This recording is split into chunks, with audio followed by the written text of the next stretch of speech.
kelompok 6. Jadi kita sedang berada di Sindu Dewati Kabupaten Tegal untuk memenuhi mata kuliah konservasi sumber daya perairan. Ini kami. Dadah. Halo semuanya, perkenalkan namaku Bagus Pradita Satya Sekanda dengan Agrian 06. Halo semua, perkenalkan aku Yeremia Yuniarti Orang dengan akhiran NIM 58. Halo semua, perkenalkan nama aku Maria dengan NIM 51.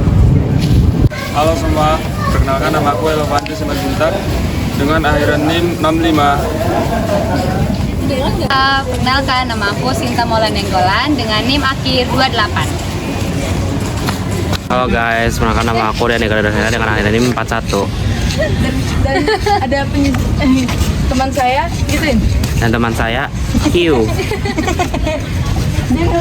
Kondisi dan situasi kawasan yang dimanfaatkan oleh KKP Sindu Dwarawati.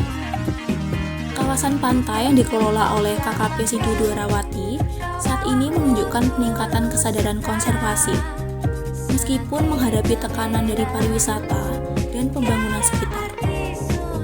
Dalam 5 tahun terakhir, terjadi perubahan berupa peningkatan kunjungan wisatawan, perluasan infrastruktur wisata, dan peningkatan jumlah penyu yang berhasil dilepaskan. Kualitas lingkungan tergolong baik, dengan adanya upaya pembersihan secara rutin dan zona pelindungan saat musim bertelur. Namun hal ini masih rentan terhadap polusi sampah plastik dan pencemaran ringan. Baik, selanjutnya ada bentuk dan tipe pantai. Nah, pantai Sanur ini dipilih karena memiliki pasir halus dan serta suhu dan kelembapan yang sesuai dengan penutusan air gunung. Nah, karakteristik ini sangat mendukung peneluran terutama untuk spesies penyu hijau.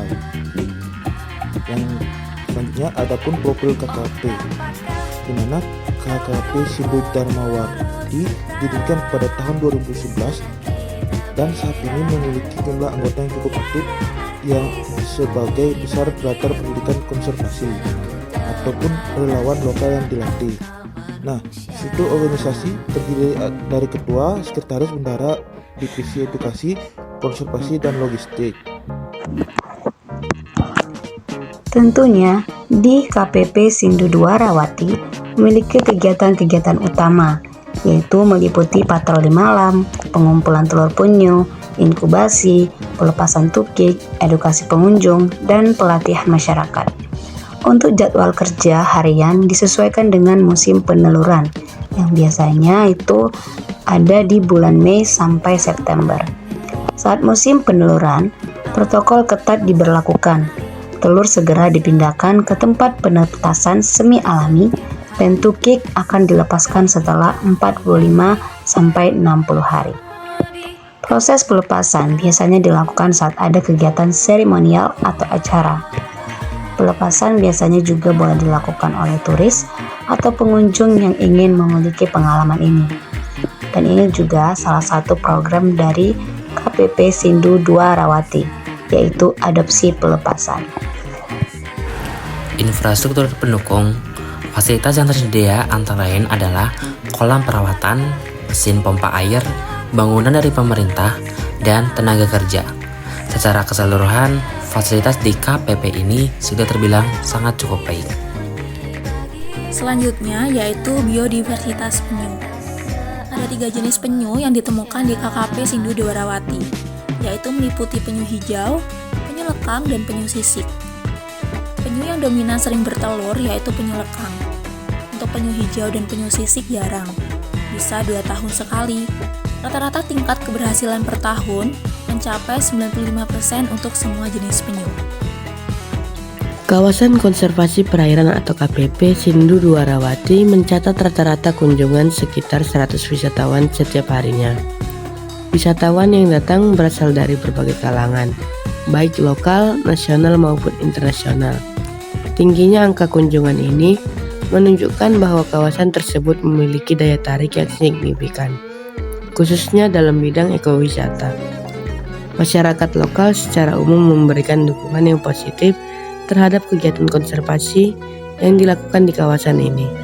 Mereka menunjukkan antusiasme karena kegiatan konservasi turut memberikan dampak ekonomi yang nyata, terutama melalui kontribusi wisatawan dalam bentuk donasi. Keterlibatan aktif masyarakat ini menjadi salah satu kunci keberhasilan pengelolaan kawasan konservasi secara berkelanjutan. Mengenai dukungan pemerintah dan mitra, tentunya ada dukungan dari pemerintah atau instansi seperti pemerintah kota dan pasar dengan merenovasi bangunan ini pada tahun 2021.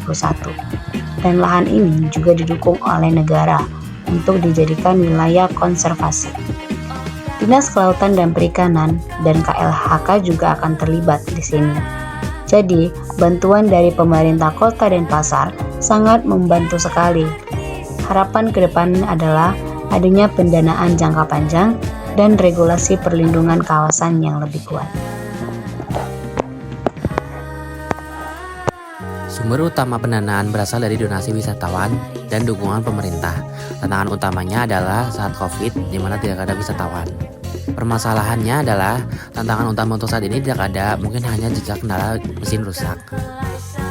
Lahan sekitar dimanfaatkan untuk homestay, warung, dan spot wisata. Pembangunan pariwisata beresiko mempersempit area konservasi di mana itu tempat untuk berkembang biak para penyu. Next, yaitu aktivitas di kawasan. Aktivitas lain seperti snorkeling, perahu wisata, dan warung pantai terjadi di sekitar kawasan konservasi.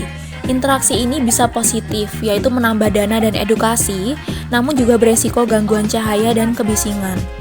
Pengaturan zona dan waktu aktivitas menjadi solusi.